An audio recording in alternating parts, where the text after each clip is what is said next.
Buksan po natin ating Biblia sa 2 Corinthians 5:17. Ganito po ang nakalagay. Therefore, if anyone be in Christ, he is a new creature. All things are passed away. Behold, all things are become new. Ama, maraming salamat sa pagkakabasa ng iyong salita at ikaw ang magpala, Panginoon, sa bawat nakikinig at ganun din ang babahagi ng iyong salita, Panginoon. Ikaw, Panginoon, manguna sa aming Bible study sa pangalan ni Jesus. Amen. Sabi doon sa ating binasa, kaya nga ang sino man ang nakay Kristo ay siya ng bagong nilalang. Gusto nating maging bago. Bagong bahay, bagong kotse, bagong lugar ng bakasyon, bagong sapatos o bagong cellphone o bagong lutong pagkain. Ngunit, ang lahat ng bagay, pag tumatagal, ay naluluma at nasisira. Paano kung beyond repair na? Di na pwedeng i-remodel kagaya ng bahay, o i-repaint, o i-overhaul kagaya ng kotse. Paano kung buhay? Iisa lang ang buhay natin. Paano kung may masama tayong nakaraan? Nasira mo ang buhay mo. Wala nang patutunguhan. May iisang kaluluwa rin tayo. At pag nasira mo ito, dahil sa kasalanan o kalayawan o bisyo, sabi ng iba, wala nang pag-asang i-repair. Pero sa Panginoon, kayang-kaya niya ito. Hindi lang i-repair, kundi bigyan tayo ng bagong buhay. Ayon to sa ating binasa, therefore, if anyone be in Christ, he is a new creature. Yun ang ginawa ng Diyos. Hindi tayo ni-repair, kundi binigyan tayo ng bagong buhay. Kasi minsan, we are beyond repair. May bagong part sa buhay natin na iba, hindi kapareho ng lumang ikaw. Yes, same personality pa rin, same experience, pero may nabago sa atin. Yun ang ating espiritu. Ipinanganak na muli ang ating espiritu. Ang lahat ng Kristiyano ay namatay na sa sarili at nabuhay na muli kay Kristo Jesus. Yun ang bagong nilalang. Ang Diyos ang gumawa noon, hindi tayo. Pinatawad tayo ng Diyos, nilinis tayo ng Diyos, binigyan tayo ng bagong puso ng Diyos, binigyan tayo ng bagong espiritu ng Diyos, binigyan tayo ng Diyos ng bagong pag-asa, bagong buhay, bagong pamilya, bagong kaligayahan. Dati, pag nagbabasa tayo ng Biblia, hindi natin naiintindihan. Pero ngayon, pag nagbasa tayo ng Biblia, naiintindihan na natin. Bakit? Buhay na ang ating spirito.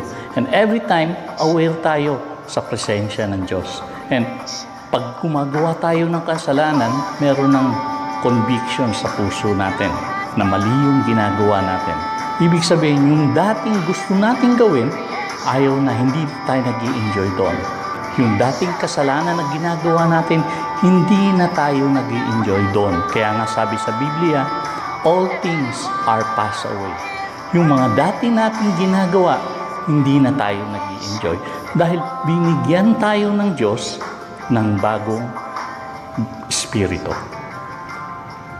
At may pagmamahal na rin tayo sa ating kapwa. May pagmamahal na rin tayo sa ating kaaway. At nais na natin ngayon gumawa ng mabuti kaysa sa gumawa ng masama. Yun ang ibig sabihin ng bagong buhay. Kaya nga doon sa binasa natin, ang sino mang nakay Kristo, hindi ito para i-judge natin ang iba, kundi para i-test natin, tingnan natin ating sarili kung tayo ay Kristiyano nga, kung merong pagbabago sa buhay natin. Pag sinabi natin tayo kay Kristo, merong nabago.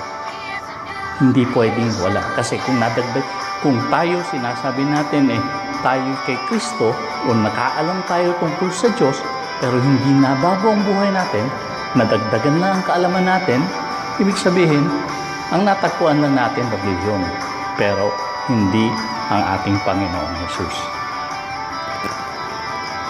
Kaya't ang sino man na kay Kristo, wala na ang dating pagkatao. Patay na yon.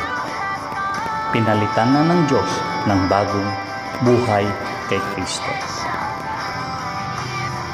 May mga taong pumupunta sa church hindi dahil kay Kristo, kundi dahil naghahanap sila ng katulad nila para masabi nila sa sarili nila, oh, okay lang yung ginagawa ko. Okay lang yun. Okay lang magpatuloy sa kasalanan dahil marami kaming katulad noon na Kristiyano pero patuloy pa rin makamundo ang ginagawa. Pero sabi doon sa ating binasa, ang sino man na kay Kristo, siya ay bagong na. Siya ay bagong nilalang. Ibig mo bang sabihin, brother, na ang Kristiyano hindi na nagkakasala? Hindi. Ang Kristiyano, habang nandito tayo sa lupa, nadudumihan pa ang ating pa. Wala namang Kristiyano na nabuhay na perpekto.